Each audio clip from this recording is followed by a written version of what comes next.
Class 7वीं के student जो आपका यहाँ पर विज्ञान का पेपर होने वाला है, तो फाइनली आपका विज्ञान का पेपर आ चुका है। बहुत सारे स्टूडेंट्स कमेंट कर रहे थे कि सर विज्ञान का पेपर यहाँ पर उपलब्ध कराएं, तो आपका विज्ञान का पेपर आ चुका है। और आज आपका जो पेपर है यानी विज्ञान का होने वाला है कक्षा 7वीं वालों का, तो जल्दी से देख लीजिए फटाफट पूरा पेपर, और साथ ही इसके सॉल्यूशन भी हम आपको बताने वाले हैं।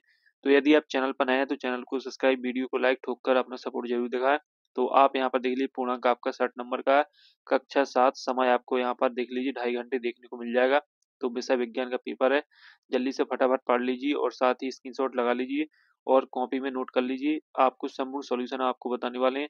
तो यहाँ पर आप तो पहले सबसे पहले आप काम एक कीजिए कि आप वीडियो को लाइक ठोक दीजिए। तो आप यहाँ पर देख लीजिए आपका रहेगा बहुविकल्पी प्रश्न, 1 से 5 तक आपके बहुविकल्पी प्रश्न रहेंगे, जिसमें आपका पहला निर्देश सही विकल्प चुनकर उत्तर सही दे 1 अंक निर्धारित है। तो आपको यहाँ पर सही विकल्प करना है।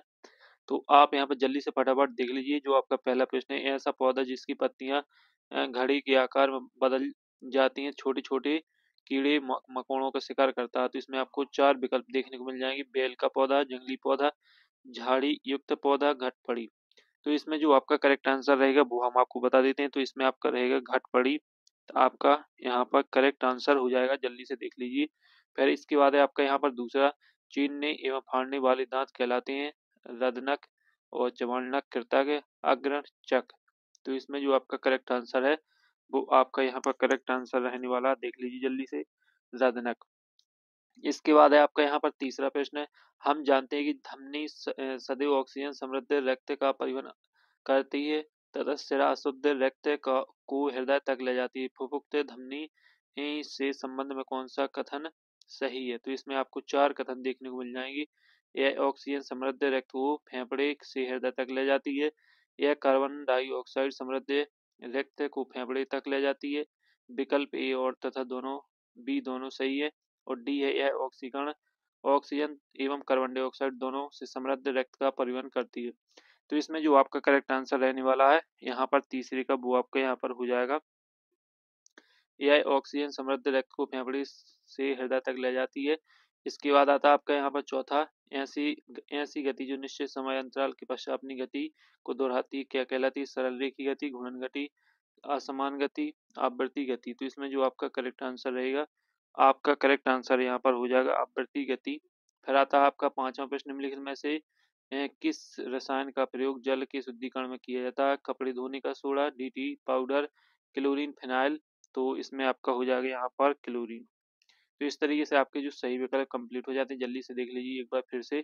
और अब आते हैं आपके रिक्त स्थान। तो रिक्त स्थान भी यहाँ पर देख लीजिए, रिक्त स्थान है आपके 6 से 10 तक और एक एक नंबर के आपके रिक्त स्थान रहेंगे। तो पेश छठवां देख लीजिए, भोजन के घटक है कार्बोहाइड्रेट, प्रोटीन, वसा, विटामिन तथा डॉट डॉट है।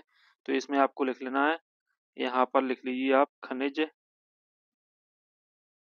यहाँ पर आपको खनिज लवण लिख लेना है। क्या लिख लेना है? खनिज लवण। इसके बाद आता है आपका सातवां, क्षुद्रांत की आंतरिक भित्ति पर अंगुली के समान अनेक प्रवर्ध होते हैं जो डॉट डॉट कहलाते हैं। तो इसमें आपको लिख लेना, यहाँ पर जल्दी से लिख लीजिए, दीर्घ रोम। क्या लिख लेना है? दीर्घ रोम।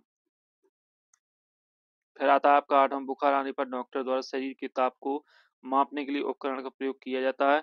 तो यहाँ पर क्या लिख हुए आप? थर्मामीटर। इसमें आपका हो जाएगा थर्मामीटर। फिर आपका यहाँ पर नौवां, हीमोग्लोबिन डॉट डॉट कोशिकाओं में पाया जाता है। तो यहाँ पर लिख लेना आयरन। क्या लिख लोगे? आयरन। फिर 10वां, किसी वस्तु द्वारा एक अंक समय में तय की गई दूरी को उस वस्तु की क्या कहते हैं? चाल। क्या कहते हैं? चाल। तो इस तरीके से आपके यहाँ पर रिक्त स्थान कंप्लीट हो जाते हैं। आप जो आपके अगले प्रश्न रहेंगे वो आप यहाँ पर देख लीजिए जल्दी से फटाफट, और वीडियो को लाइक ठोक दीजिए। जो स्टूडेंट वीडियो को लाइक नहीं ठोकते हैं उन्हें ठोकना चाहिए वीडियो को लाइक। फिर आते हैं अति लघु उत्तरीय प्रश्न 11 से 16 तक।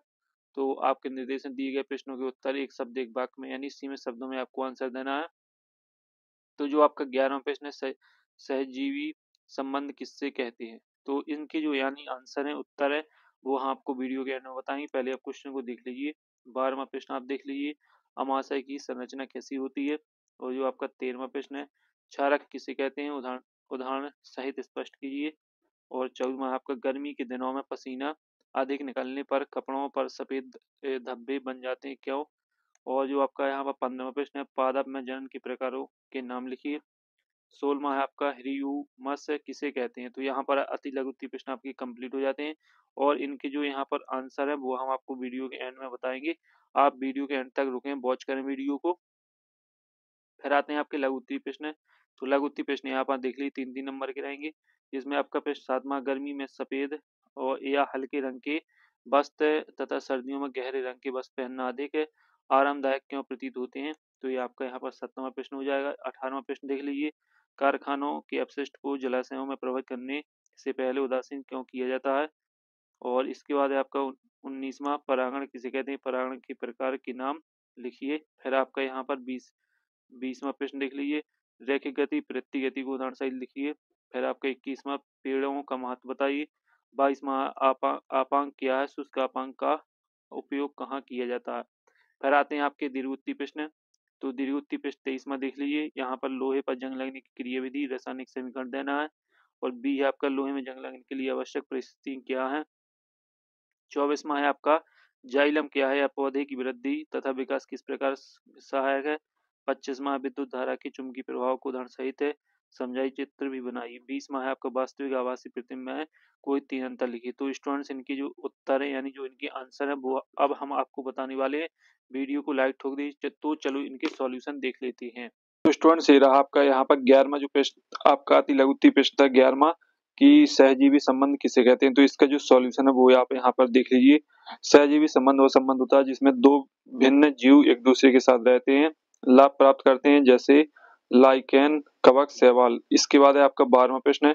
तो जो आपका 12वां प्रश्न है वो आपका 12वां प्रश्न कहता है अमाशय की संरचना कैसी होती है। तो इसका जो सॉल्यूशन है वो आप यहाँ पर पढ़ लीजिए। अमाशय थैलीनुमा रस संरचना होती है जिसकी दीवारें अंदरूनी रूप से श्लेष्मिक झिल्ली से ढकी होती हैं और गैस्ट्रिक ग्रंथियां अम्ल और एंजाइम का स्त्रोव करती हैं। इसके बाद है आपका यहाँ पर स्टूडेंट्स 13वां प्रश्न। तो 13वां प्रश्न पहले आप पढ़िएगा, क्षारक किसे कहते हैं उदाहरण सहित लिखिए। तो इसका जो सॉल्यूशन है वो आप यहाँ पर देख लीजिए। जो पदार्थ जल में घुलकर क्षारीय गुण प्रदर्शित करते हैं उन्हें क्षारक कहते हैं। उदाहरण के लिए NaOH, KOH। इसके बाद है आपका 14वां प्रश्न। तो 14वें प्रश्न का सॉल्यूशन देख लीजिए।